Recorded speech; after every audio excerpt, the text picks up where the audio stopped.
Yara naman, huwag ka na magalit. Matapos ka naming dalhin sa langit, ikaw pa tong... Ay, huwag mo nang inisin si Chong. Ako, baka mamaya seryosohin mo yung mga sinasabi mo. Sige ka. Mga demonyo kayo! Magpapayat kayo! Aba, talaga namang sumigaw ka pa. Inuubos mo talagang pasensya ko, ha? Gusto mo mamatay, ha? Eh di sige, mamatay ka na. Huwag kayong papasok sa pamamahay ko. Napakalakas ng itim na kapangyarihan na bumabalot sa inyo. Ang sumpa ng walang hanggang paghihirap at kamatayan na posibleng bunga ng inyong malaking kasalanan. May mga tao kayong nagrabyado. Umamin kayo. Ano kayo? Mga mamamatay tao?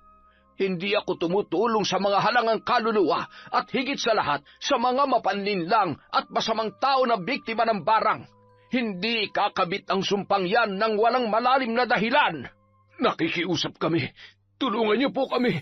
Wala kaming kasalanan. Hindi nga namin alam kung bakit kami nagkakaganito eh. Ang mga pako.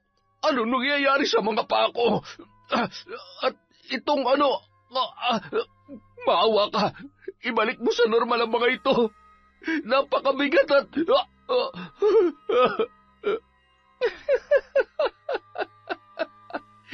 Ang tagal kong hinintay ang pagkakataong ito.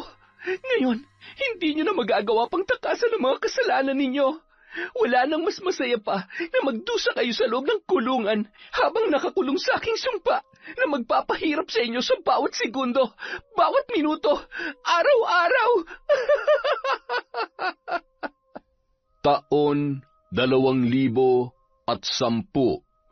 Batangas. Patuloy pa rin ang pagbuhos ng malakas na ulan. 10 minuto bago sumapit ang 3:00 ng madaling araw ay nagising si Yara sa lamig ng tubig na tumutulo sa kanyang muka. Napabalikwas ang dalaga at nakiramdam sa paligid, sabay inabot ang flashlight at tiningnan kung saang butas na naman nagmumula ang tulong yon.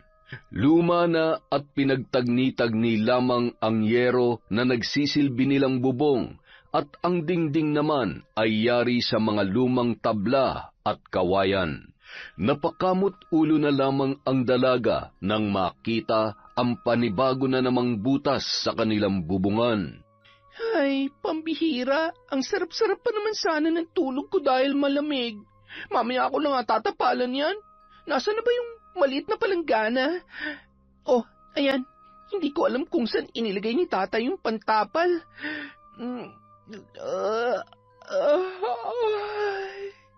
Teka, anong oras na ba? Ay, sakto lang pala, mag-3:00 na rin. Makapag-init na nga ng tubig. Ang sarap naman ng tulog ng tatay ko. 1, 2, 3. Si tatay talaga. Pati sa pagtulog nagtatrabaho pa rin. Hayaan mo tatay, konting tiis na lang. Pagtapos na ako sa pag-aaral, hindi mo na kailangan magpakahirap sa trabaho. Gagawin kong lahat para makalipat tayo sa mas maayos na bahay at makakapagpahinga na yung katawan mo sa pagbubuhat ng mabigat na bloke ng yelo. Mula nung siya ay nasa elementarya pa lamang, yun na ang trabaho ng kanyang tatay Dado. Dahil sa hirap ng buhay, iniwan sila ng kanyang ina. 7 taon pa lamang si Yara at sumama yun sa ibang lalaki. Hindi naman masisi ni Mang Dado ang naging pasya ng kanyang asawa dahil hindi niya natupad ang ipinangakong magandang buhay ng pakasalan niya yon. Itinago niya ang katotohanan yun sa kanyang anak na si Yara dahil ayaw niyang magtanim ng sama ng loob ang dalaga sa sarili nitong ina. Hanggang sa nasanay na silang mag-ama na sila lamang. Magkasama at magkasangga sa lahat ng pagkakataon. Pagkatapos mag-init at magtimpla ng kape, ay umupo na si Yara sa gilid ng katre ng kanyang ama. Tay, tatay, gising na po. Mag-5 na. Ano? 5 na?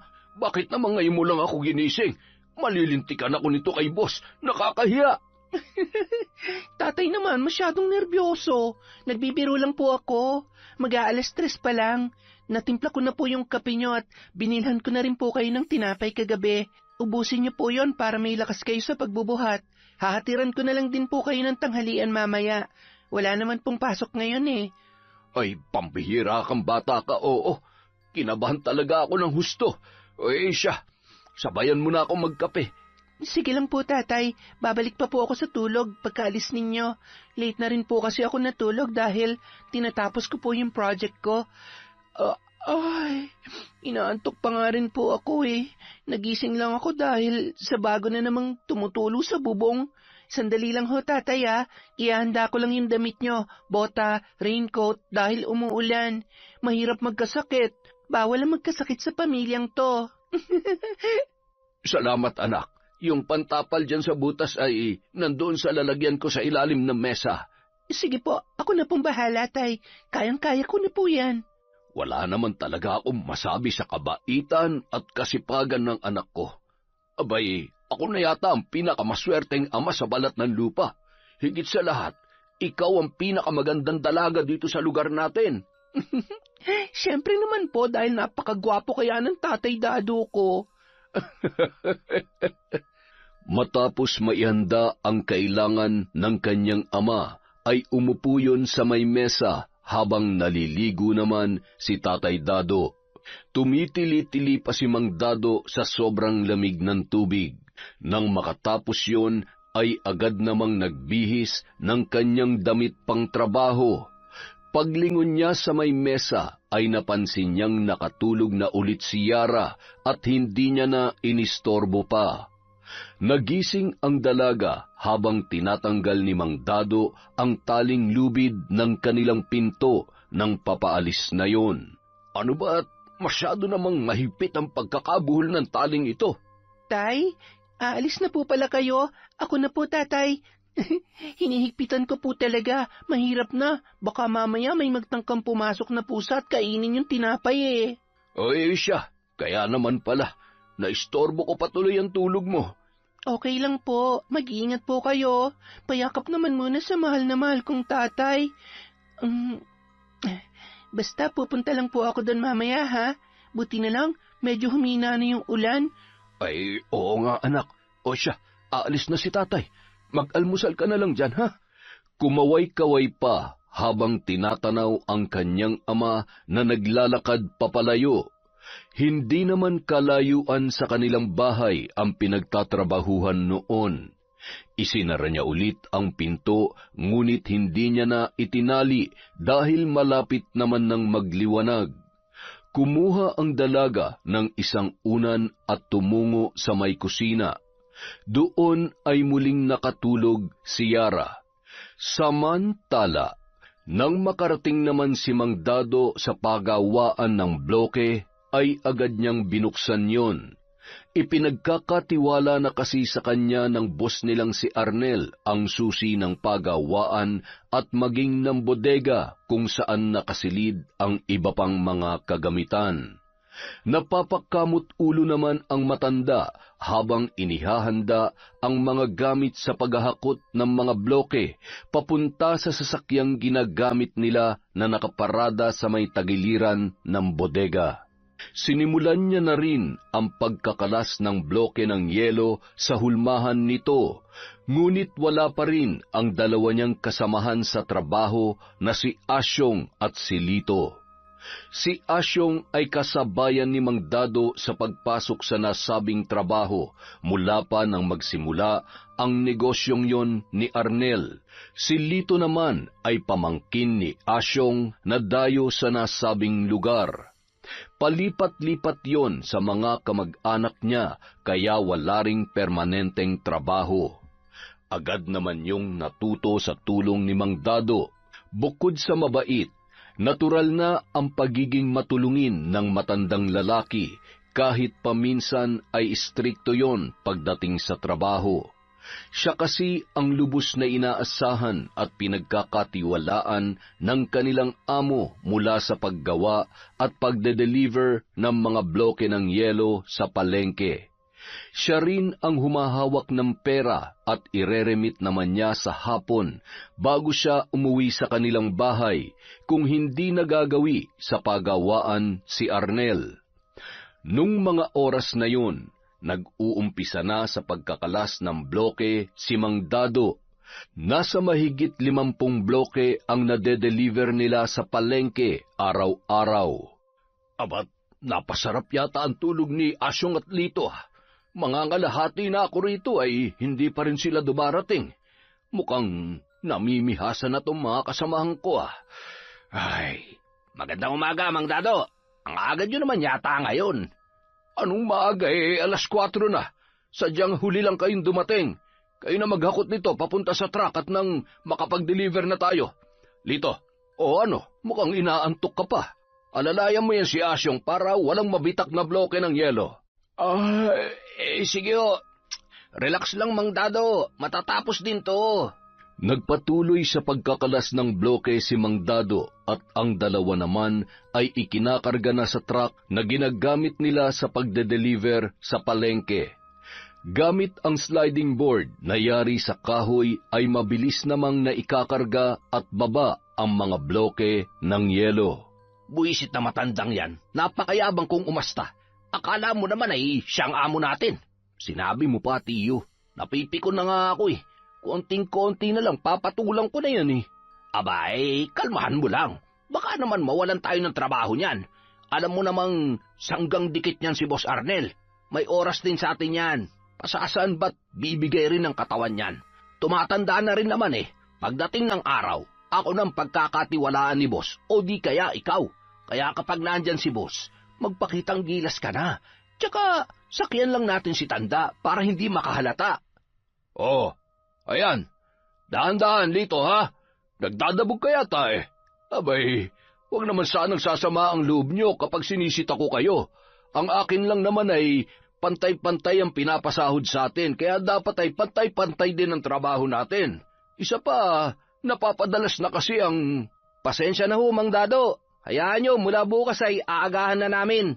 Nakakahiya naman ho sa inyo. Naparami lang ho ng inom kagabi, kaya... Ay, siya, sige na. Ako'y hindi naman galit. Ilan na lang ba ang kulang? Binibilang nyo ba? 5 na lang ho. Tapos, lalarga na ho tayo. Agad na itinulak ni Lito ang kariton papunta sa truck at tinapik naman ni Asyong ang balikat ni Mang Dado. Mang Dado, pasensya na sa pamangkin ko ha. Bata pa kasi kaya minsan ay may pagkamakitid ang... Alam mo na, dumaan rin naman tayo sa ganyang edad. Medyo padamdamin at... Hayaan mo na. Tara na at nang makalarga na tayo. Si Asyong ang inutusan ni Mang Dado na magmaneho ng truck papunta sa palengke. Namamanhid pa kasi ang kamay ng matanda sa lamig at nangalay din ang braso nito dahil sa matinding lamig sa pagkakalas ng mga bloke. Nang makarating ang mga yun sa palengke, ay kanya-kanya na silang baba at tulak ng kariton na kanilang ginagamit sa pagde-deliver sa mga nagtitinda ng karne, isda at iba pa sa palengke. Kanya-kanya naman ng abot ng bayad ang kanilang mga customer. Pagkatapos ay ireremit naman nila yon kay Mang Dado. Lito, naitabi mo na ba yung bayad sa palabis nating 5 bloke? Ayos na ho, Chong. May pambili na naman ho tayo ng alak at pulutan. Hoy, ano yan ha? Kayong dalawa, ginugulangan nyo na naman si Mang Dado. Aba, maawa naman kayo sa matanda. Aling baby naman. Baby, hinaan mo naman at baka may makarinig sa'yo. Hayaan mo't bukas ay may palabis kang 1 bloke sa amin. Nako, wag na. Idadamay nyo pa ako sa kalokohan nyo. Siya, lumayas na nga kayong dalawa at baka malasin pa mga paninda ko dahil sa pinaggagawa nyo. Ay sus, masasayang huyang beauty nyo kapag palagi kayo nagsusungit at nakakunutang noo. Kaya nga pinapalayas ko na kayo at kapag ganyan naman ang mukha na makikita ko, hay, ewan. Grabe ka naman, Aling baby. Masyado ka namang namemersonal. Ay, tara na nga Lito. Samantala, kasalukuyang dinudukot ng matandang babae sa kanyang lumang bag ang pitaka habang naglalakad papalapit sa pinag-aangkatan niya ng panindang kakanin na ilalako niya naman sa may pantalan. Nasaan na ba yung pitaka ko? Habang abala ang matandang babae sa kung anong hinahanap niya, ay paparating naman sa kinatatayuan nito si Mang Dado. Ay, salamat sa Diyos at natapos din. Abat, sinura tayo na. Napakasipag rin naman ng matandang to. Wala ring kapaguran sa paglalako. Mula sa di kalayuan ay kitang-kita niya naman nang biglang hinablot ng isang binatilyo ang hawak na pitaka ng matandang si Lola Nora. Hoy, ang pitaka ko! Ibalik mo sa akin yan! Sakto namang tumakbo ang binatilyo papunta sa direksyon kung saan naroon si Mang Dado. Sinadya niya yung banggain ng kariton, dahilan para matumba at maabutan yon ni Lola Nora. Diyos kang bata ka! Ang likot ng kamay mo! Aray ko po! Magnanakaw kang bata ka! Akin na yung pitaka ko! Agad na pumito ang gwardya at nagkukumahog namang tumakas ang nasabing magnanakaw. Ay, hayaan nyo na. Ang importante ay nakuha ko na ulit itong pitaka ko. Aba, muntik pang matali ng lintik na yon ang puhunan ko. Talamak na rin ho talaga ang mga magnanakaw ngayon. Wala nang pinipiling oras at lugar, maging taong bibiktimahin. Ay, sinabi mo pa, Dado. Siya, salamat sa tulong mo. Kung hindi dahil sa'yo, malamang sa malamang ay natangay na ng lokong yun ang perang pinaghirapan ko. Bukod sa gwapo ka na ay mabait at matulungin ka rin pala. Siya, mag-iingat na lamang kayo sa susunod. Mauna na ako at siguradong hinihintay na ako ng mga kasamahan ko. Sinundan pa ng tingin ng matanda si Mang Dado na tumigil naman sa tapat ng isa sa kanilang mga customer. Mang Dado, mag-iingat kayo dun sa dalawa niyong kasama. Kanina ay narinig ko ang pinag-uusapan nila. Naku. Sigurado ako ginugulangan kanila. Aba, mahirap kapag ganyan ang mga kasamahan sa trabaho. Hayaan niyo't babalik din sa kanila yon kung sakali mang may ginagawa silang kalokohan. Hindi naman natutulog ang Diyos pagdating sa mga ganyang bagay. Ay, sige na. Sana'y maubos yung mga paninda ninyo. Kumaway, sabay na pabuntong hininga na lamang si Mang Dado sa kanyang nalaman. Hindi kasi yon ang unang beses na may nagsumbong sa kanya. Pinag-iisipan niya naman kung anong dapat niyang gawin sa dalawa niyang tauhan. Umiiwas rin kasi siya sa gulo, lalo na't alam niyang sumasama ang loob ng mga yon sa tuwing kanyang sinisita. Nang makabalik sa pagawaan ng bloke ng yelo sina Mang Dado, Asyong at Lito, bandang 8:00 na ng umaga. Nagpadala naman ng almusal ang kanilang amo, kaya naman pinagsaluhan nila yon bago muling magsimula sa kanilang trabaho. Maya-maya pa, isa-isa namang nagdatingan ang mga may-ari ng palakaya. Gumagamit sila ng ice crusher machine sa pagdurog ng mga bloke at ilalagay naman yon sa malalaking styro. Sabay papasanin nila ang mga yon papunta sa kani-kanilang bangka. Makalipas ang ilang sandali, nadatnan naman silang abala ng kanilang boss na si Arnel. Hindi magkanda-ugaga sa liksi at tila ba napakasipag ni na Asyong at Lito. Napangisi na lamang si Mang Dado sa inaasal ng magtiyo. Mang Dado, pahinga muna kayo. Iabot ko muna tong sahod nyo, baka makalimutan ko. Ano raw? Anong sinasabi ni boss? Napakaingay kasi nitong makina eh. Magpapasahod na raw, Mang Dado. Tara na't baka magbago pang isip ni Boss Arnel. Siya, halina kayo. Lito, itigil mo na muna yung pagsasalin ng tubig. Sige o, huli na ho ito. Susunod na po ako, Mang Dado.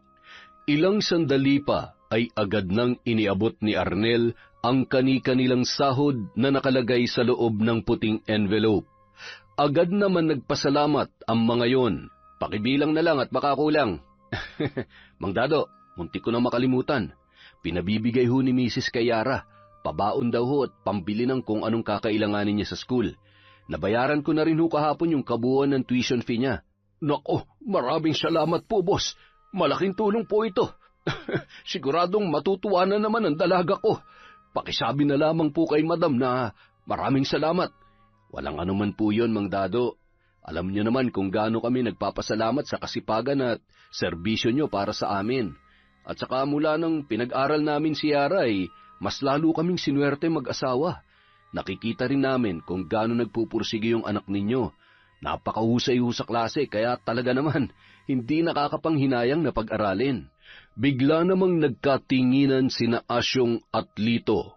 Nababakas ang inggit sa mukha ng mga yun habang nakikinig sa pag-uusap ng kanilang amo at ni Mang Dado. Bumalik na lamang sila sa kanilang ginagawa. Kita mo na, Lito, hindi ba't lugi tayo? Kaya dapat lang na dumidiskarte din tayo para sa sarili natin. Oo nga, Chong, napakaswerte naman pala ng matandang yan at ng anak niya. Kaya naman pala masyadong pabida kung magtrabaho dahil sobra-sobrang benepisyo nila mag-ama. Kaya tama lang nakalmahan lang natin kapag wala si boss. Tama ka dyan. Kaya maya-maya, matutulog tayo, ha? Kahit 1 oras lang, pwede na yun.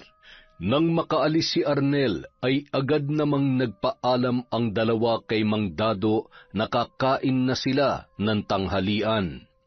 Pumayag naman ang matanda at siya na ang nagpatuloy sa ginagawa ng dalawa. Matapos kumain sa malapit na karinderya, ay agad na pumasok ang mga yon sa truck. Salamat sa Diyos!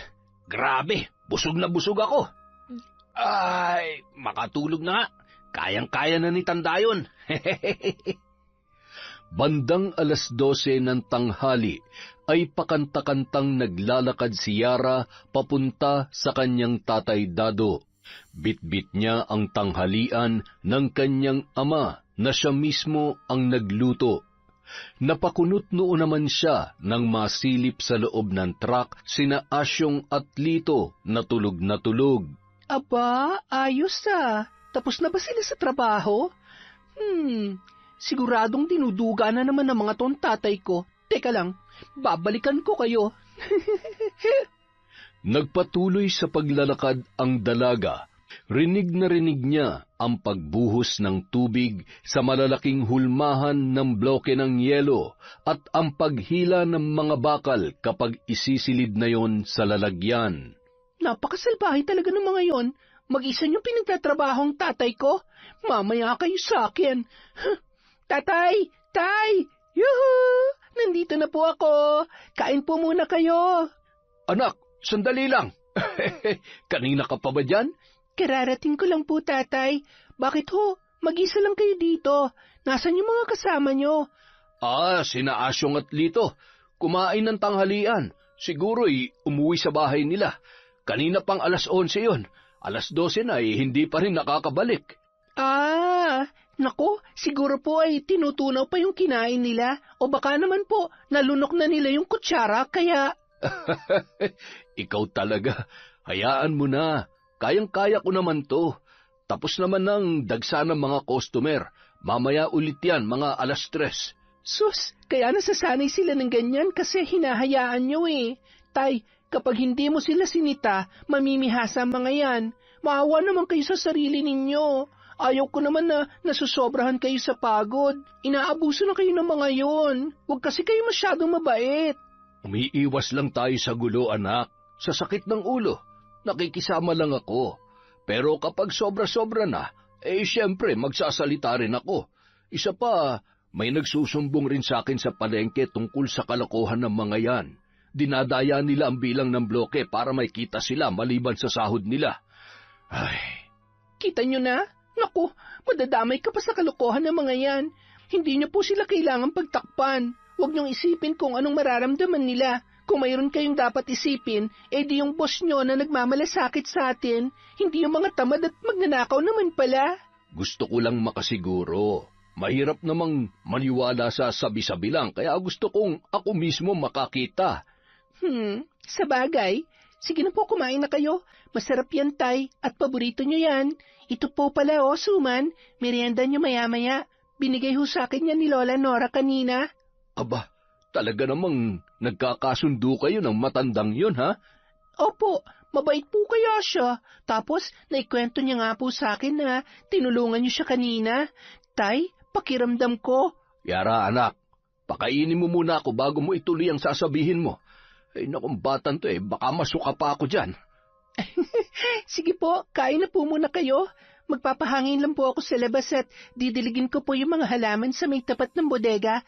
Nandun po ba yung hose ng tubig? Oo, anak, pero alanganin namang magdilig ng halaman at tanghaling tapat. Baka mamatay naman yung mga halaman sa gagawin mo. Hindi po yan. Alam ko na. Maglilinis na lang po ako dun sa tapat ng bodega. Medyo makalat. May walis din po doon, diba? Oo, anak. Siya, ikaw na ang bahala dyan. Hindi ka rin mapakali ng walang ginagawa May pinagmanahan ka nga talaga. Pasipul-sipul pang kinuha ni Yara ang walis at hose ng tubig sa may bodega at ikinabit yon sa gripo. Sarap na sarap kayo sa tulog nyo, ha? Habang yung tatay ko nagkakandakuba na sa pagtatrabaho, humanda kayo sa akin. Mga impakto! Matapos wisikan ng tubig ang semento na kalsada sa tapat ng bodega, ay winalis-walisan niya yon. Sabay ngumisi at tumapat sa may bintana ng truck kung saan parehong nakanganga at humihilik ang magtiyo na sina Asyong at Lito. Tulong! Nalulunod ako! Chong, gising! Nananaginip ka! Ano nangyayari? Bakit basang-basa tayo? Anak na putya! Akala ko totoo na! Ay, nandyan po pala kayo? Nananadya ka ba? Hindi Mali ko ba naman na nandyan kayo? Sabi ni tatay, kumakain kayo Bakit kasi kayo natutulog oras pa ng trabaho? Ay, nagpapalibre lang yata kayo sa trabaho Habang yung tatay ko nagpapakahirap kanina pagdating ko. Baka gusto niyong isumbong ko kayo kay... Hoy, maldita! Umayos ka, ha?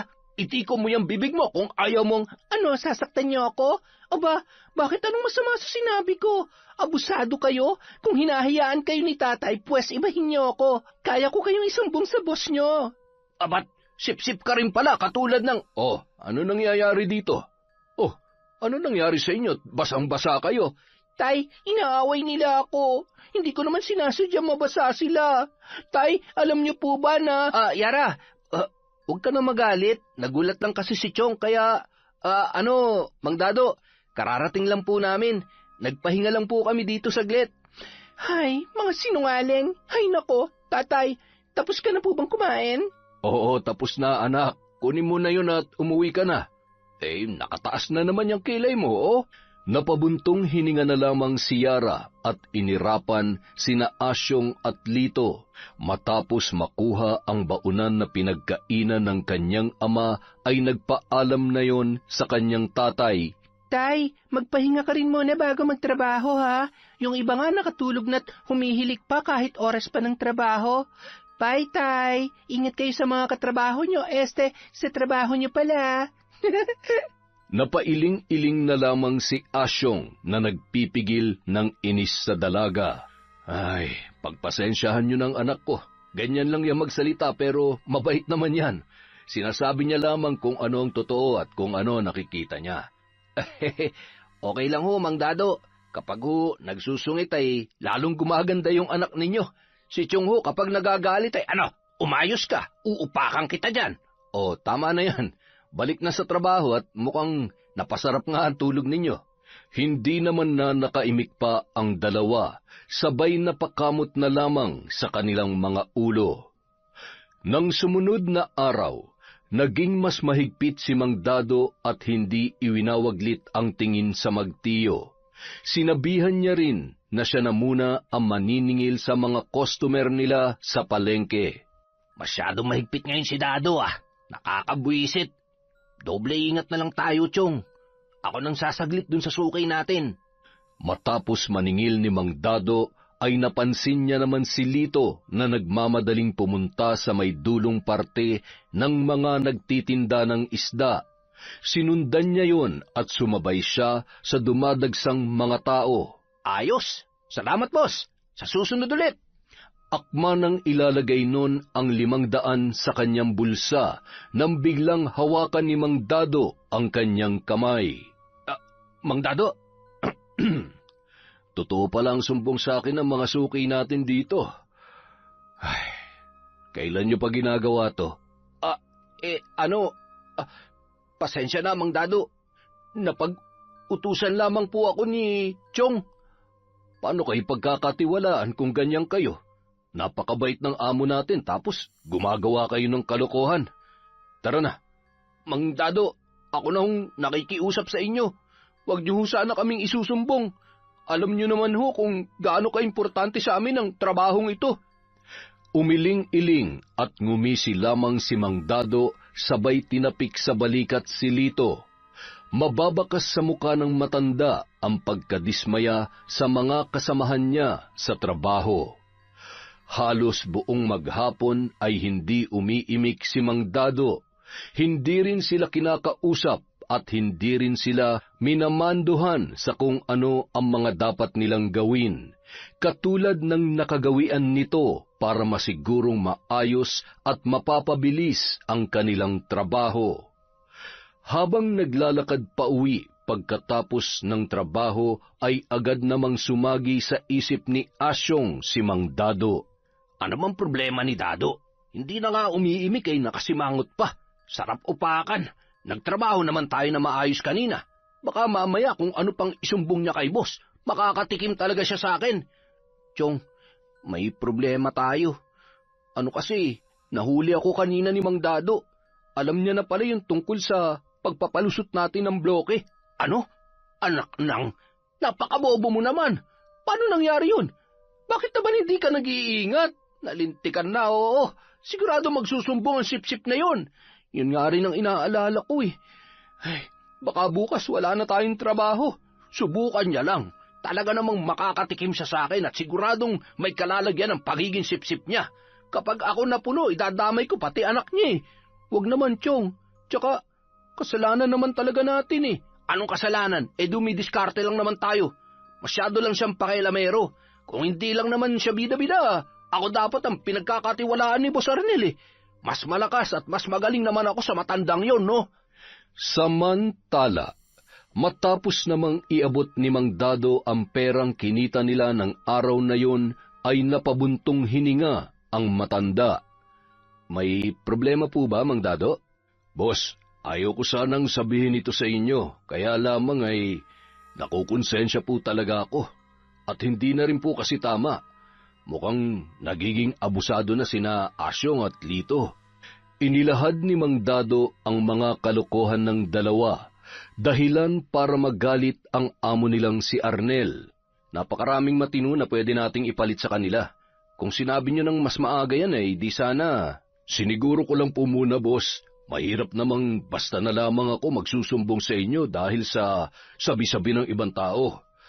Boss, makikiusap po sana ako. Baka pwedeng wag niyo naman silang tanggalan ng trabaho. Humanap lang po kayo ng bagong kasama ko sa pagde-deliver doon sa palengke. Baka ho kasi, alam niyo na, nag-iingat lang ho ako at ayaw ko namang sumama ang loob nila sa akin kung sakaling wag kayong mag-alala, Mang Dado. Salamat at ipinaalam niyo sa akin ang bagay na ito. Ako na pong bahala. Sige na ho, umuwi na ho kayo at siguradong hinihintay na kayo ni Yara. Kinabukasan, nagulat na lamang sina Asyong at Lito nang pagdating nila ay nandoon ang kanilang amo. Ganitong oras pala kayo pumapasok?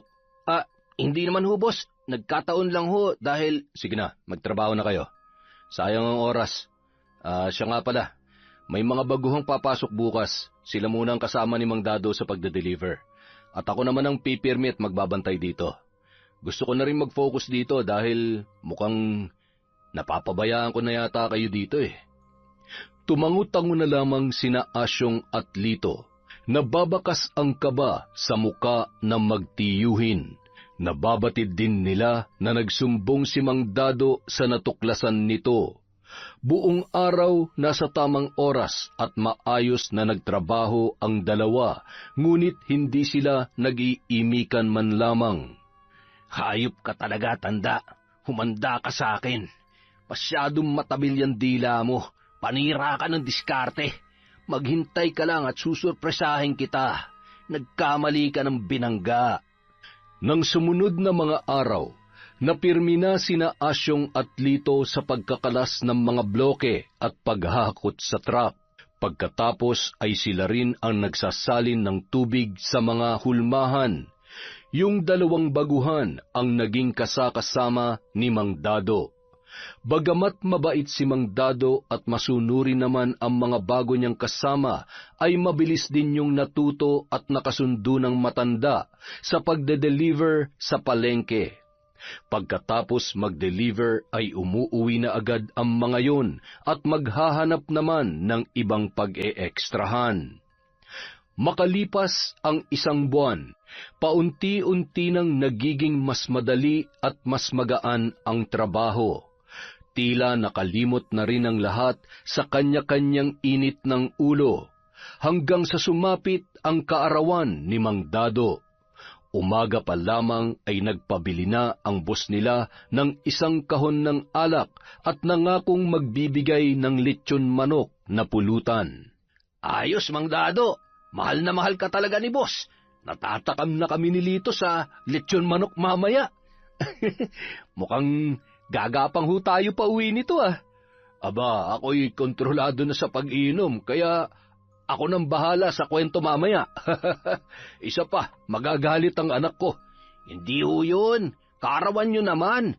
Siguradong mabait rin ho yung anak ninyo. Ano ibig mong sabihin? Mabait naman talaga si Yara at... Ay, yun nga ho ibig kong sabihin, kaya hindi ka pagagalitan nun. Kami na hong bahalang magpaliwanag sa kanya mamaya.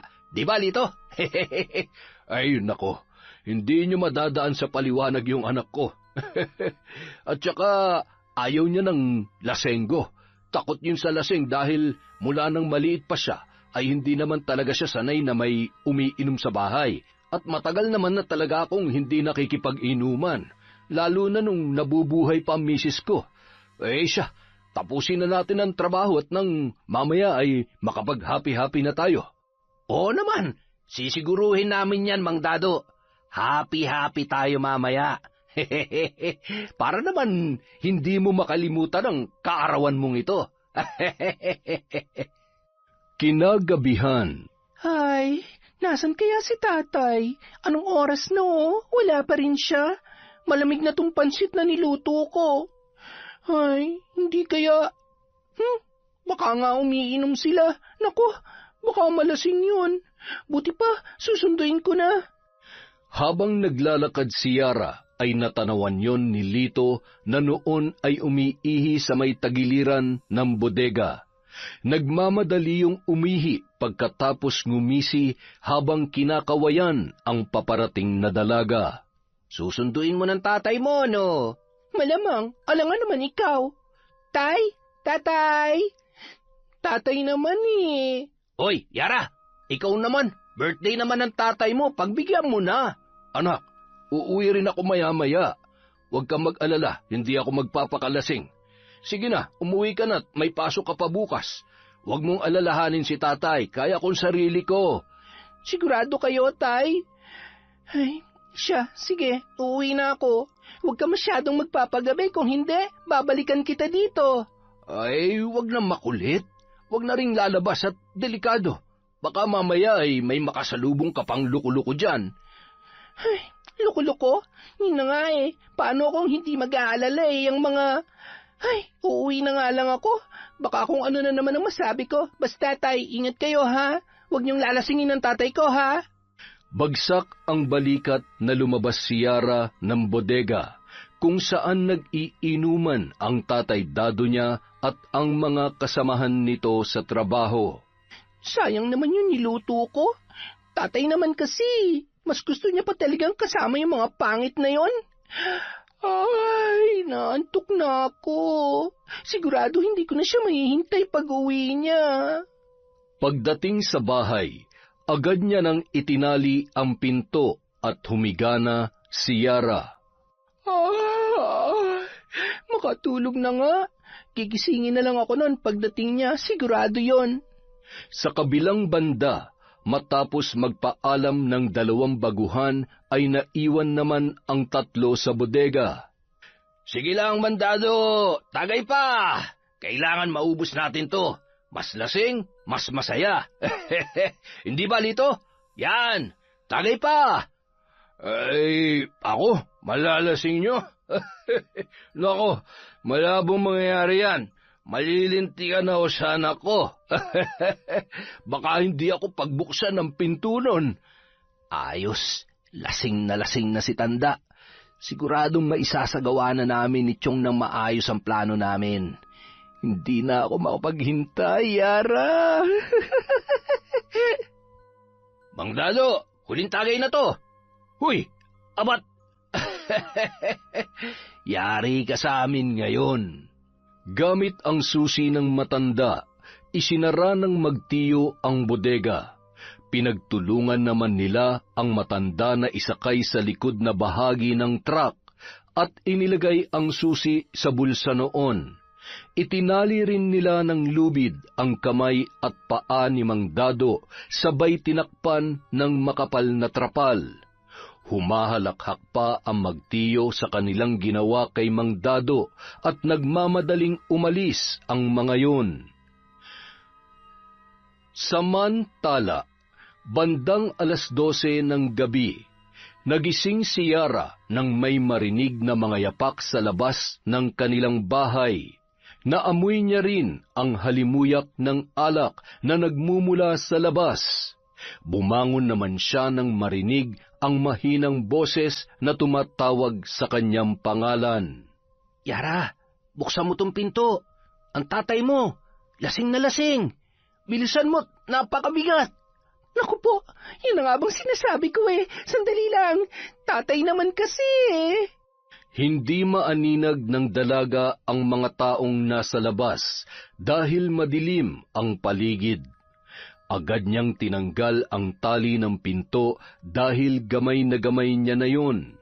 Nang buksan niya ang pintuan ay nagulat siya nang ang magtiyuhin lamang ang tumambad sa kanyang harapan. Nasaan si tatay? Anong ginagawa niyo dito? Ha? Ang dami mo namang tanong, papasukin mo na lang kami. Ano ba? Bitawan niyo ako! Mga hayop kayo! Huwag ka nalang magtangkapang sumigaw, Yara, kung ayaw mo masaktan. Sige, subukan niyo lumapit. Sisigaw ako ng malakas. Sisigaw ka? Bakit ka naman sisigaw? Wala pa nga kaming ginagawa sa'yo. Halika dito. Sayang naman kasi kung papatayin ka namin ang hindi man lamang pinakikinabangan. Napakaganda mo pa naman at ang bango-bango mo. Bitawan niyo ako. Nakakatiri ka. At talagang palaban ka, ha? Napakaingay mo.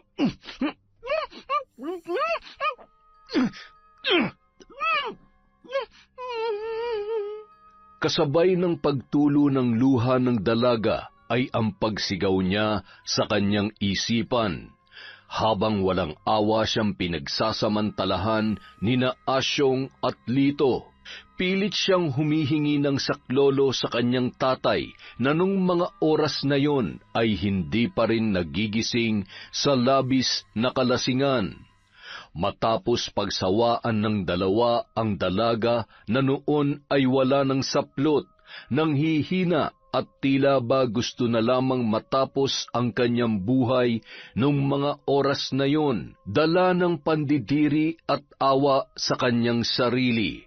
Ikinuyom niya ang kanyang mga palad habang nanginginig ang mga labi at patuloy ang pagpatak ng luha na nakatitig sa dalawang lalaki, na noon ay nagawa pang magsindi ng sigarilyo habang nakangisi at nananabik pa rin sa dalaga. Ano, may gusto ka bang sabihin? Bakit hindi ka makapagsalita ngayon? Nasaan na yung tapang mo, ha? Patayin niyo na ako. Patayin niyo na lang ako. Kapag binuhay niyo pa ako, mga hayop, babalikan ko kayo. Ako ang papatay sa inyo. Yara naman, huwag ka nang magalit. Matapos ka naming dalhin sa langit, ikaw pa tong... Ay, Huwag mo nang inisin si Chong. Nako, baka mamaya seryosohin niya yung sinasabi mo. Sige ka. Mga demonyo kayo! Magbabayad kayo!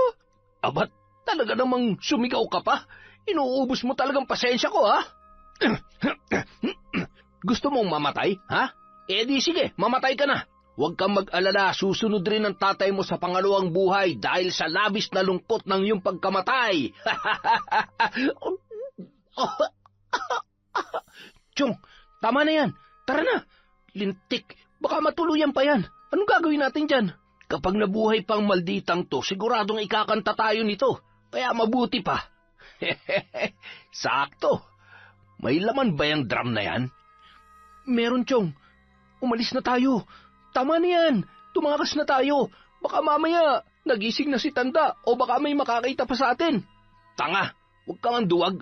Tulungan mo akong buhatin to. Bilis! Ipinasok nila si Yara sa drum na kulay asul na puno ng tubig, at pagkatapos ay nagmadali ng tumakbo ang mga yun, lalo na nang makitang nangisay na ang paa ng dalaga. Naiwan ng mga yon ang kanilang damit pantaas na nasa higaan pa ni Yara. Nang gabi ring yun, nakahanda na ang mga bag ng magtiyo. Kinuha nila yon at nakahanda ng bumiyahe para takasan ang kanilang ginawa. Asyong? Lito? Saan kayo pupunta? Bakit nagmamadali kayo? Saan ba kayo galing, ha? Teka, iiwan mo ako? Iiwan mo na kami ng mga bata? Wala kang karapatan na pigilan ako. Napapagod na akong magbanat ng buto para sa mga batang hindi ko naman kadugo. Buhayin mo yung mga anak mo mag-isa. Halika na, Lito. Asyong, sandali! Huwag mo naman gawin sa akin to! Asyong! Samantala, Kailangan kong makalabas dito. Diyos ko, tulungan niyo po ako. Hindi nila maaaring takasan ang ginawa nila sa akin. pilit iginagalaw ni Yara ang kanyang katawan hanggang sa matumba ang drum na kanyang kinalalagyan. Gumapang yon ng dahan-dahan hanggang sa mailabas niya ang kanyang ulo sa loob ng drum at nakahinga na ng maluwag. Mga hayop, pagbabayaran yung ginawa niyo sa akin. Magbabayad kayo. Nung mga sandaling yon ay siya rin namang pagkagising ni Mang Dado. Wala siyang makitang liwanag at naliligo na rin siya sa pawis. Hindi ako makahinga na maayos. Nasaan ako? Bakit nakatali ang mga kamay at paa ko? Sino may kagagawan nito? Mukhang napagtripan nata ako ng mga lukulukong yun ah. Tulong! Tulungan niyo ako! Nung mga oras na yon, wala namang dumaraang tao, kaya pilit namang iginagalaw ng matanda ang kanyang katawan hanggang sa siya ay makabangon na. Isa namang binatilyo ang dumaan noon at natanawan niya mula sa malayo. Tinawag niya yon at tinulungan si Mang Dado na kalagan ng tali ang kanyang kamay at paa. Sino pong may gawa nito sa inyo? Malamang sa malamang yung mga lukulukong kasamahan ko.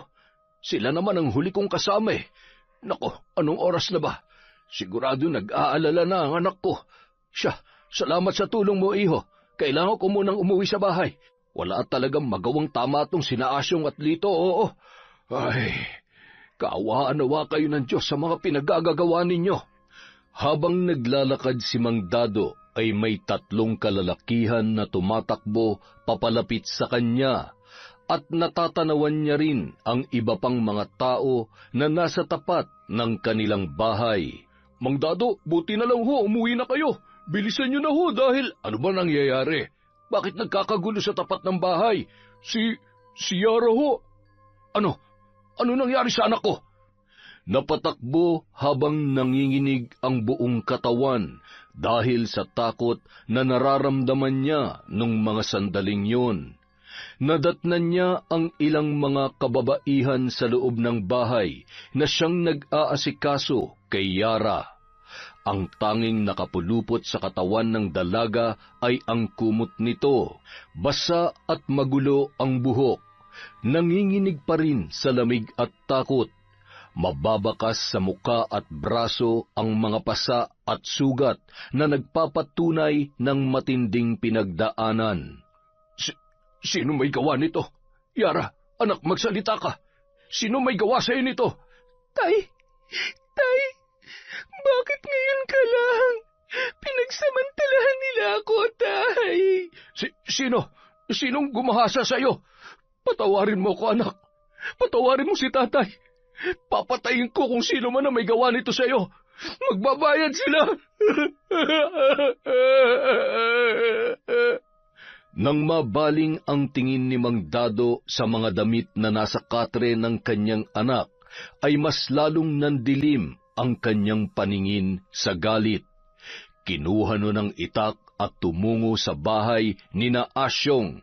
Sumama naman ang ilan pang kalalakihan at mga tanod ng barangay na tinawag ng kapitbahay na unang nakasaksi sa kalagayan ng dalaga nang napadaan yon at gumagapang palabas si Yara para humingi ng saklolo. Nang makarating si Mang Dado sa tapat ng bahay ay galit na galit at pinagtataga noon ang bakod at mga halaman habang sumisigaw at pinapalabas sina Asyong at Lito. Lumabas kayo! Mga hayop kayo! Hindi na kayo naawa sa anak ko! Papatayin ko kayo! Asyong! Lito! Lumabas kayo dyan at harapin niyo ako! Mang Dado? Ano po? Ay! Maawa ho kayo! Kumalma ho kayo! Ano po bang nangyayari? Nasaan sina Asyong at Lito? Ilabas mo ang demonyo mong kinakasama at ang pamangkin niya. Kailangan nilang pagbayaran ng ginawa nila kay Yara. Mga wala silang puso para gahasain ang anak ko. Palabasin mo sila! Palabasin mo sila! Mang Dado, patawarin niyo ho ako. Kahit halughugin niyo po ang buong kabahayan ay hindi niyo po sila makikita. Kagabi pa po sila umalis. Hindi ko po alam kung bakit. Ang sabi niya lang po sa akin ay napapagod na siya sa pagtatrabaho para sa mga anak ko. Hindi ko po alam ang ginawa nila sa anak ninyo. Huwag niyo po akong sasaktan alang-alang sa mga anak ko, Mang Dado. Nakikiusap po ako. Hindi nila maaaring takasan ang ginawa nila. Saan sila pumunta? Saan? Pakiusap, sabihin mo ang totoo. Napahagulhol na lamang ang babae at paulit-ulit na sinasabi na hindi niya alam kung nasaan sina Asyong at Lito. Makalipas ang 1 buwan. Huwag kayong mag-alala, Mang Dado. Pasasaan ba't mahahanap din ng kapulisan ng mga hayop na yon? At kapag nangyari yon, nasisiguro ko na hindi na sila makakalabas pa ng bilangguan. Pinapangako ko yan sa inyo. Salamat ho sa tulong nyo, lalo na sa anak ko. Wala naman ho akong pambayad sa therapy para mabilis siyang makarecover sa mga nangyari. Kaya salamat po talaga, boss. Ay, may mga pagkakataon na gusto kong sisihin ang sarili ko sa nangyari. Kung nakinig lamang ako sa anak ko nung gabi niyon, baka sakaling sa nangyari, siguradong plinano nila ang lahat.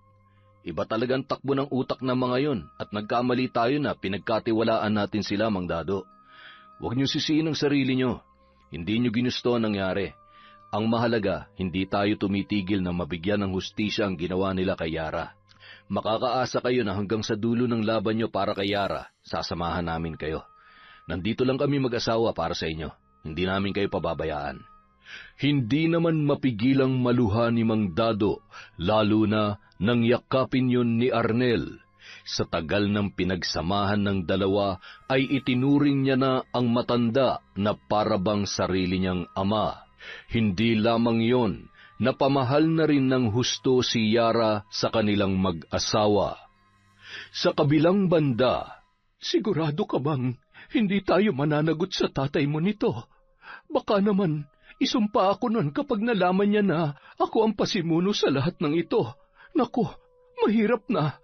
Ayaw ko namang ma-turn off ang crush ko sa akin. Baka mamaya ay hindi niya natanggapin ang suman at bibingka na ipinabibigay ko sa iyo sa kanya. Huwag po kayong mag-alala. Ilalakad ko pa po kayo kay tatay. Basta tulungan niyo lang po ako na maging mahusay na mambabarang. Alam niyo po, Kahit mahuli pa sila ng pulis at makulong, hindi pa rin sapat yun para pagbayaran nilang ginawa nila sa akin. Pati pangarap ko pinatay nila. Dinumihan nila ang pagkababae ko. Alam niyo ba kung ano nang tingin sa akin ng mga tao? Ng mga kaklase ko? Diskrasyada, marumi. Yung iba sa halip na kaawaan ako, ayun, ako pang sinisisi. Bakit ang bilis nilang manghusga? Hindi nga nila alam kung anong pinagdadaanan ko eh. Pakiramdam ko ang dumi-dumi ko. Hindi ko alam kung babalik pa ba sa normal ang buhay ko. Huwag ka na lamang makinig sa mga sinasabi nila. Alam mo kasi yung mga taong walang alam sa totoong nangyari ay siya pang may ganang pumutak. Alam mo ang mahalaga, makabangon ka at magpalakas ka, Yara. Kapag makapangyarihan ka na, hindi mo na sila poproblemahin kapag hindi mo na kaya ang mga pinaggagawa at pinagsasasabi nila. Patikimin mo ng malupit na barang, ng madala, at magising sila sa katotohanan na walang magandang maidudulot ang pagiging pakialamero sa buhay. Naiintindihan kita, Yara. Dahil katulad mo, bago ko natutunan ang pambabarang ay naging biktima rin ako ng mapagsamantalang kalalakihan. Matapos may kwento ni Lola Nora ang masalimuot niyang nakaraan sa probinsya na kanyang pinagmulan, ay agad naman nang inihanda ng matandang babae ang mga kagamitan sa pambabarang, kasama ang damit na naiwan nina Asyong at Lito. Makakatulong yun upang mabilis na maikabit ang sumpa sa tao na nais nilang parusahan o patawan ng kamatayan. Natandaan mo ba ang lahat ng sinabi ko sa iyo? Kailangan magkasundo ang isip, ang galit sa puso, at ang itim na kapangyarihan upang maging mas mabisa ang bawat sumpang iyong bibitawan, Yara. Tanggalin mo ang pag-aalinlangan at ang kakaunting awa na iyong nararamdaman. Huwag ka mag-alala. Habang suot mo ang binigay ko sa iyong kwintas, ay mananatili kang ligtas sa sumpambalik ng pakikipag-anib sa kapangyarihan. Kapag tapos na ang ating misyon, itatapon natin yan sa dagat kasabay ng pagpapalaya mo sa iyong sarili mula sa galit at masalimuot na nakaraan. Sige na, simulan mo na ang ritual. Nandito lamang ako, makikinig at mananatili mong gabay. Kaya mo yan, Yara. Nakaramdam ng tuwa ang matanda habang pinagmamasdan ang dalaga. Hindi siya makapaniwala kung gaano kabilis natutunan ni Yara ang mga bagay na kanyang itinuro. Ramdam niya ang malakas na kapangyarihan na noon ay unti-unti nang umaanib sa dalaga habang binibitawan ang mabibigat na sumpa para sa mga taong nagkasala sa kanya. Kasing init ng nagbabagang impyerno ang mararamdaman ninyo. Hindi maiibsan ng kahit gaano karaming tubig at lamig ang uhaw na mararamdaman ninyo. At kahit ilang beses pa kayong maligo, aalingaso pa rin ang mabahong amoy nyo katulad ng marumi nyong pagkatao. Amoy ng nabubulok na karne at basura. At sa mga susunod na araw, ang bituka nyo ay lalawlaw pababa sa inyong ari na animoy may hinihila kayong isang malaking dambana. Ang mga paa nyo mawawalan ng lakas para hindi nyo na magawang tumakas. Mga paa na mapupuno ng sugat at nakakadiring malalaking kulugo. Malalim na sugat na papamahayan ng bangaw at iba't ibang insekto. Hinding-hindi na kayo patutulugin ng konsensya nyo mula sa araw na ito hanggang sa bumalik kayo at mapagbayaran ang mga kasalanan ninyo. Matapos maisagawa ang ritual, ay agad nang nagpaalam si Yara kay Lola Nora. Masayang-masaya siya nung mga sandaling yun habang sumasagi sa isip niya ang paghihirap na ipapatikim sa mga nanggahasa sa kanya. Pasipol-sipol pa yun at sinalubong naman ng kanyang ama. Anak, mukhang napapadalas ang pagdalaw mo kay Nora. Ano bang ginagawa mo roon? Nagkukwentuhan lang po kami, Tay. Huwag po kayong mag-alala. Mabuting tao po siya. Kapag kausap ko siya, gumagaan ang pakiramdam ko at nararanasan ko yung parang merong ina. Ang dami ko pong natututunan kay Lola Nora. Alam niyo po ba na katulad ko, naging biktima rin siya ng mga masasamang loob? Halika na, Tay. Matulog na po tayo. May pasok pa ho kayo bukas, kaya wag na po kayong magpuyat. Dapat hindi niyo na ako hinintay pa. Paano ako makakatulog kung wala ka pa dito sa bahay? Pagkatapos ng mga nangyari, ewan ko ba, kapag nawawala ka sa paningin ko, hindi na ako mapalagay. Tatay, mula ngayon wala na kayong dapat ipag-alala. Kayang-kaya ko ng protektahan ng sarili ko. Wala nang makakapanakit sa akin. Ay, makatulog na nga. Good night, Tatay. Ano bang ibig niyang sabihin? Bakit parang mayroong kakaiba sa anak ko? Hindi ko alam kung dapat ba akong matuwa o kabahan sa inaasal niya. Hindi kaya... Samantala, 3:00 ng madaling araw, nagising si Lito dahil sa sobrang init ng kanyang katawan. Para siyang inaapoy ng lagnat at sinabayan pa yon ng pananakit ng kanyang katawan. Kinuha niya ang tuwalya at akmasa ng papasok sa banyo nang bigla namang napamura si Asyong na noon ay naliligo. Anak ng teteng, paliligo ka rin ba? Oo, napakainit, Chong. Para akong inaapoy ng lagnat at masakit ang katawan ko. Tsaka, sandali nga, iinom nga muna ako. Nanunuyo na rin ang lalamunan ko. Madadali pa yata ako ng trangkaso eh. Pambihira naman buhay natin to. Paubos ng pera natin. Wala tayong mapasukan na trabaho dahil hinahanapan tayo ng lintik na NBI clearance na yan. Hindi nga natin masabi ang totoong pangalan natin dito eh. Kumuha pa kaya ng mga requirements na hinihingi nila? Masyadong mahigpit. Hindi na makataasan ng sahod. Ay, paano na tayo ngayon? Madadali pa tayo ng sakit. Mukhang mamamalimos na tayo nito. Wala tayong pambayad sa upa sa boarding house na to. Ay, anong gagawin natin, Chong? Hindi naman tayo pwedeng bumalik sa Batangas. Sigurado mahuhuli tayo. Ayaw ko makulong. Bahala na. Mabuti pa magnakaw na lang tayo. Ang dami-daming pag-alagalang snatcher dyan. Basta magdoble ingat na lamang tayo. Chong, bilisan mo na. Kailangan ko na talaga maligo. Mamamatay ako sa init na nararamdaman ko. Hindi na nakatiis pa si Lito at pumasok na rin sa banyo sabay sunod-sunod na nagbuhos ng tubig. Pagkatapos maligo, ilang minuto lamang ang lilipas ay babalik na naman ang init na kanilang nararamdaman. Ngunit kahit anong init ay hindi naman sila pinagpapawisan. Ano ba nangyayari sa atin? Hindi kaya pinabarang na tayo ni Dado? Wala namang ganun. Hindi naman ako naniniwala sa mga barang-barang na yan. Baka sadyang maalinsangan lang ang panahon. Buti pa itulog na lang natin to, Chong. Ilang sandali lamang mula nang sila ay makaidlip. Nagising na si Lito dahil sa panginginig ni Asyong habang humihingi ng tulong. Agad namang tumayo ang binata at hinawakan ang kanyang tiyuhin sa muka. Nagulat si Asyong nang diinan nun ang pagkakahawak, sabay nanlilisik ang mga mata noon na ngumisi. Hayop ka! Yan! Dapat lang yan sa'yo! Mamatay ka na! Mamatay ka na! Bitawan mo ako! Nababaliw ka na ba? Nababaliw?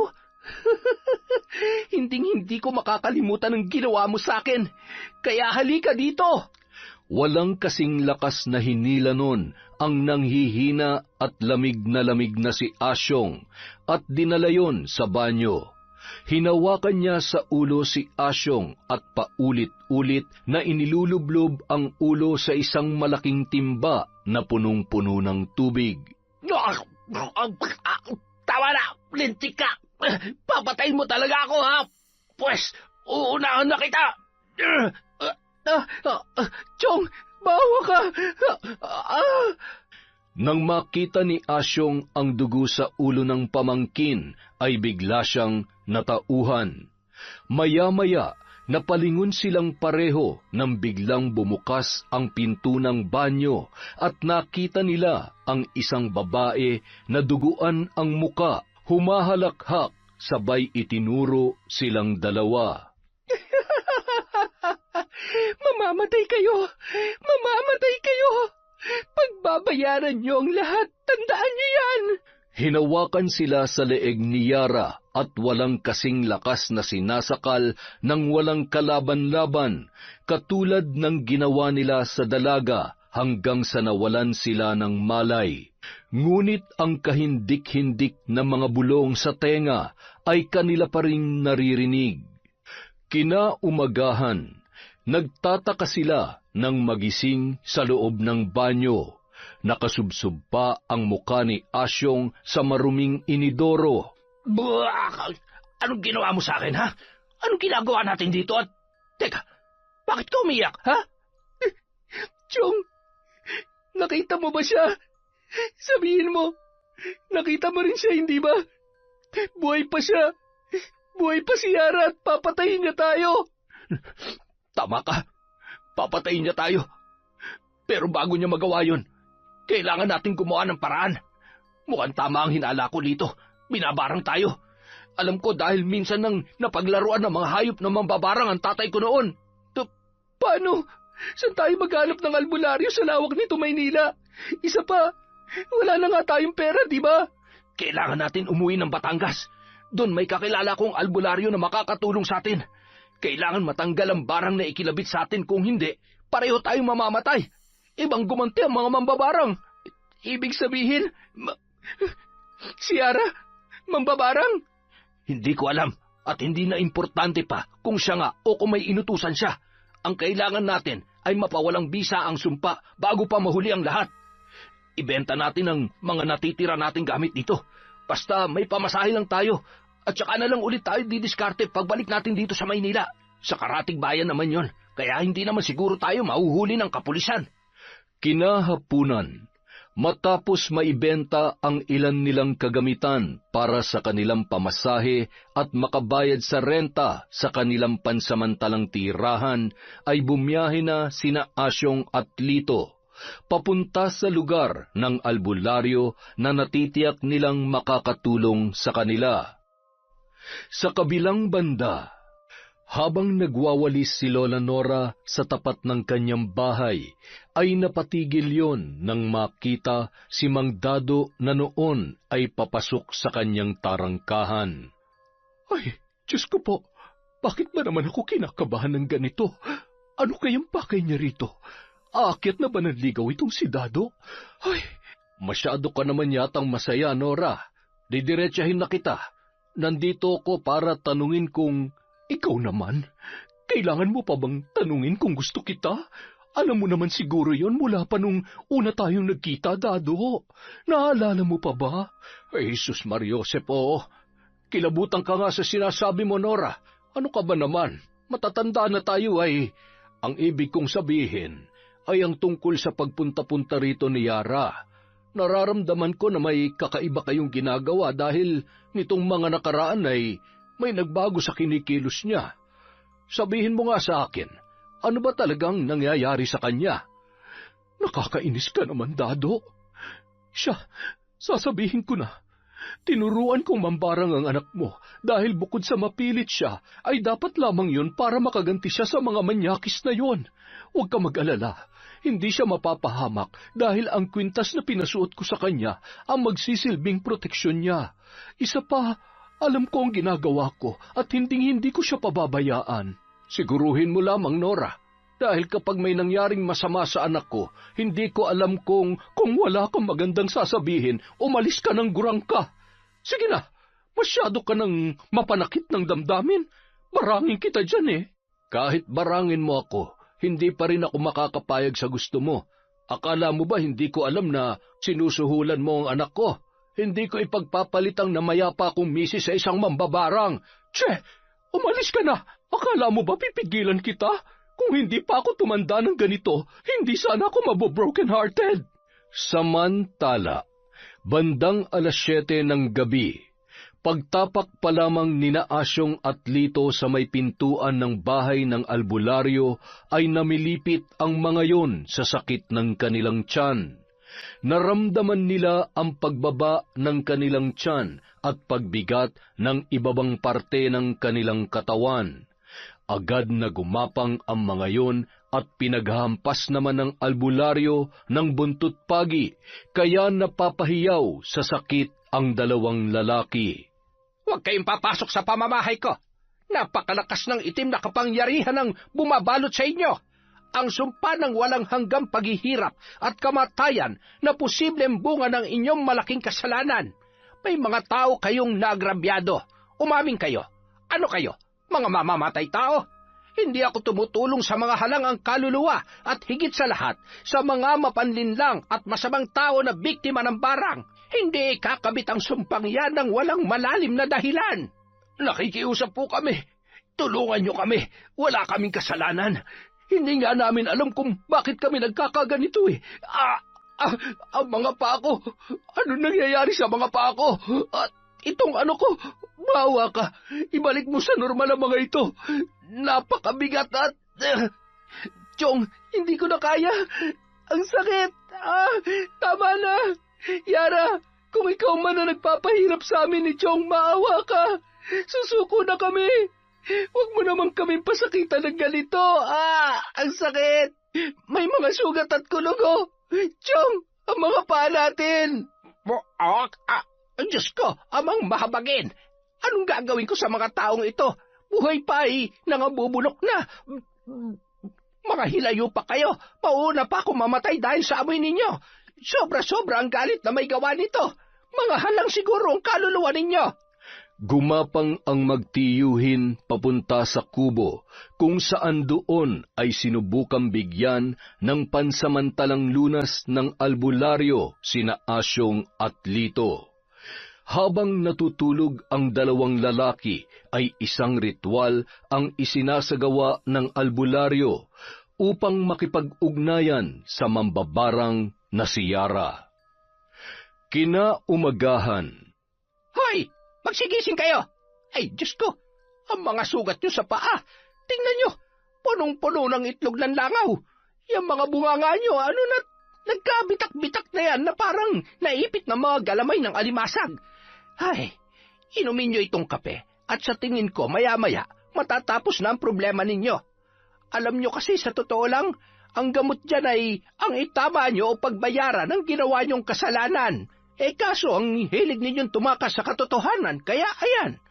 Ano bang ibig mo sabihin?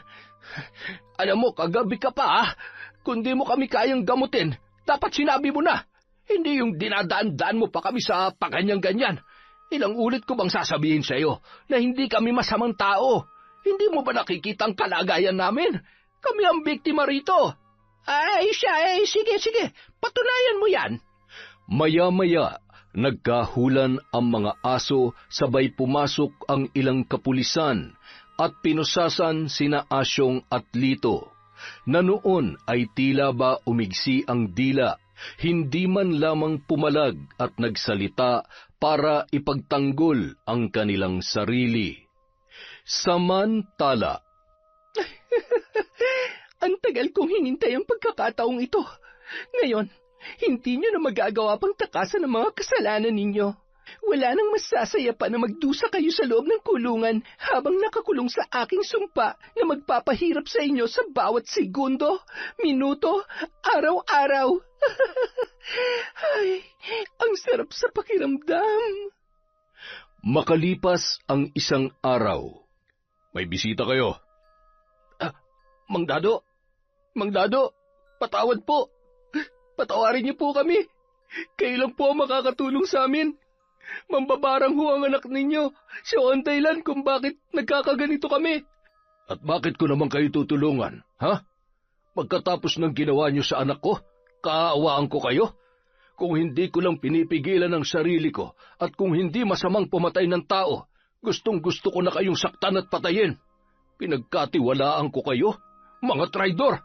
Magdusa kayo dito sa kulungan. At yang mga nangyayari sa inyo, karma nyo yan. Hinding-hindi na mabubura ang sumpa na ikinabit sa inyo. Katulad ng mga masasama nyong ugali na hindi na kayang ituwid ng mga rehas na ito.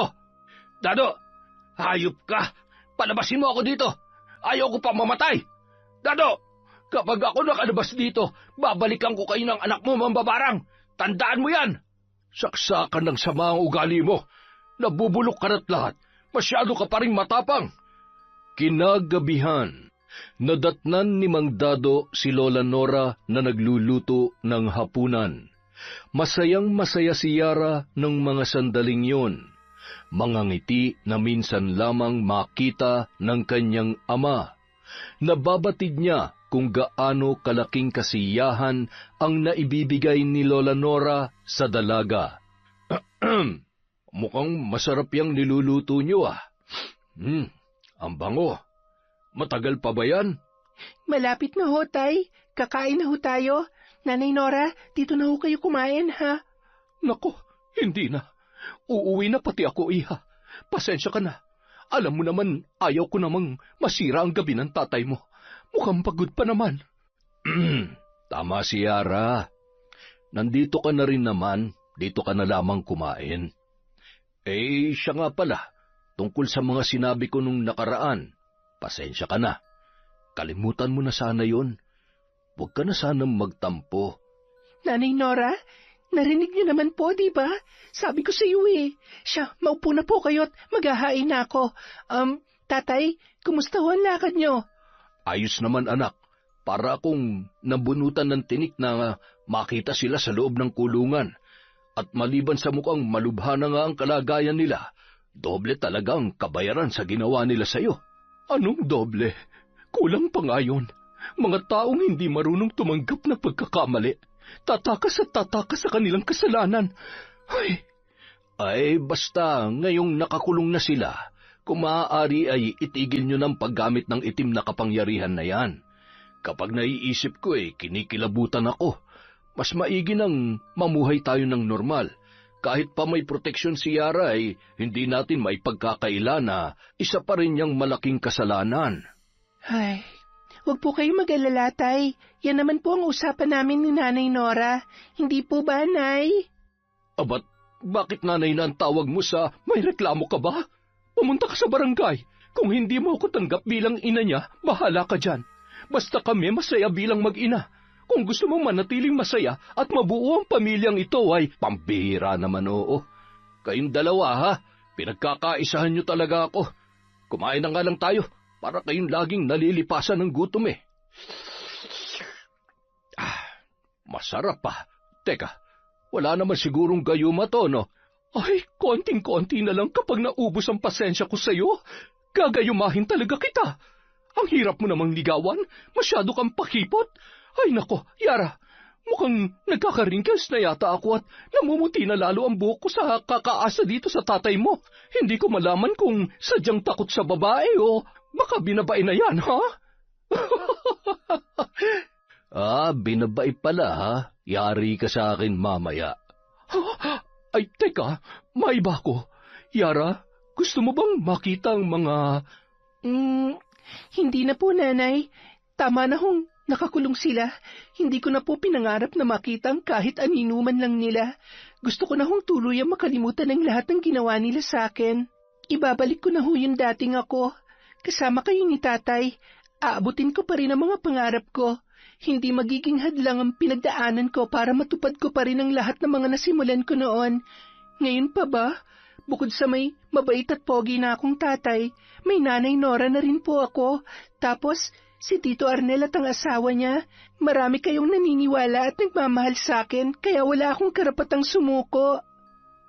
Makalipas ang 5 taon, isang ganap ng nurse sa isang public hospital si Yara. May maayos na bahay at hindi na rin nagtatrabaho ang kanyang tatay Dado dahil may sakit na ito. Walang pasok noon ang dalaga at nataon na kaarawan ng kanyang pinakamamahal na ama. Mayroon silang isang katulong na nag-aalaga kay Mang Dado at nag-aasikaso ng mga gawaing bahay kapag may pasok si Yara. Kaya naman ng araw na yun, abala sila sa pagluluto ng pagkain na handa para sa kaarawan ng kanyang ama. Masyado ka namang abala, anak. Naghanda ka pa wala naman tayong bisita. Mapapanis lamang ang mga yan. Tatay, malay nyo naman may bisita kayo. Malay nyo, bumalik na si Nanay Nora. Hindi na babalik yun. Asa ka pa. Masaya na yun sa sikihor at malamang sa malamang nakalimutan niya na ang kaarawan ko. Sus, aminin, namimiss niyo siya, no? Kayo kasi, lagi niyo na lang siyang inaaway. Alam niyo namang matampuhin yon. Ay, teka, nandyan na po pala si Sir Arnel at ang asawa niya. Tuloy po kayo.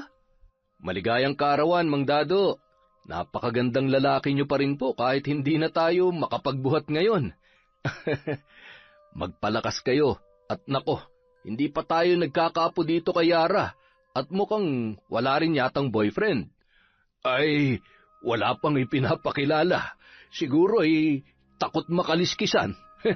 Hindi bali ng tumandang dalaga yan. Huwag lamang maloloko at masasaktan niyang si Yara. Tatay naman, masyadong stricto. Teka, mukhang... Nanay? Nanay Nora? Salamat at nakarating kayo. Alam niyo po ba, kanina pa kayo hinahanap ni tatay. Sabi niya namimiss niya na raw po kayo. Abat, hoy, wala akong... Shh! Tatay naman, sumakay ka na lang, baka mamaya magtampo na naman yan, sige ka. Nagagalit ka pa rin ba, sweetie? Sorry na, ikaw naman kasi. Huwag ka na mag-alala, hindi na kita iiwan ulit. Namiss ko naman itong napakapoging boyfriend ko. Ay, teka, may bisita ka pa yatang paparating. Nakakotse at, aba, ay sino yung gwapong yan? Sandali lang ho. Tuloy ka, Kent. Ikaw na lang ang hinihintay namin. Aba, ang gwapo naman yung kasama mo, Yara. Hindi mo naman sinabi na may irereto ka sa aking bago. Parang gusto ko nang makipaghiwalay dito sa topakin mong amay Sweetie, hindi dahil sa hindi ako nakakalakad na maayos ngayon ay hindi ko kayang bangasan ng mukhang gwapo na yan. Abat, nandito lang ako nagagawa mong... Ito namang sweetie ko. Nagbibiro lamang ako. Kung hindi ako nagkakamali ay siya ang boyfriend nitong anak natin. Magandang araw ho. Ikinagagala ko po kayong makilala. Tama ho si nanay. Ako nga po ang... Siya po ang magiging asawa ko at tatay ng batang nasa sinapupunan ko. Tubig! Bigyan niyo nga ako ng tubig! Ay, Sus Mariosep, sweetie, huwag kang mamamatay. Sasampalin kita dyan. Mang Dado, uminom ho kayo. Hinga ho na malalim. Salamat. Lumapit ka nga dito. Pogi ka naman, mabango at gusto ko lang malaman mo na hindi kita binibigyan ng karapatan na lokohin at saktan ng anak ko. Kahit patay na ako, kapag umiyak yan, babangon ako sa hukay at makakatikim ka sa akin. Tatay naman, mabait hutong si Kent. Kahit 3 beses ko siyang inaaway araw-araw mula nung niligawan niya ako, hindi niya po ako sinukuan. Kaya huwag kayong mag-alala, hindi ho kami maghihiwalay kung sakaling dumating ang araw na magkakaproblema kami. Katulad ho ng, ay nako, ayan, magkakaturuan na. Pasensya ka na anak, hayaan mo't hahabaan ko ng pasensya ko dito sa tatay mo hanggang sa huli naming hininga. Sweetie naman kasi, wag mo na akong inaaway. Alam mo namang mahal na mahal kita Yon, isang nakakatuwa at napakagandang kwento na naman mula sa kwentong Enteng. Maraming salamat po sa inyong pagtsatsaga at walang sawang pakikinig. Wala po muna tayong shoutout. Sa susunod na video, maglilista po muna tayo. Again, maraming salamat po mula sa kwentong Enteng.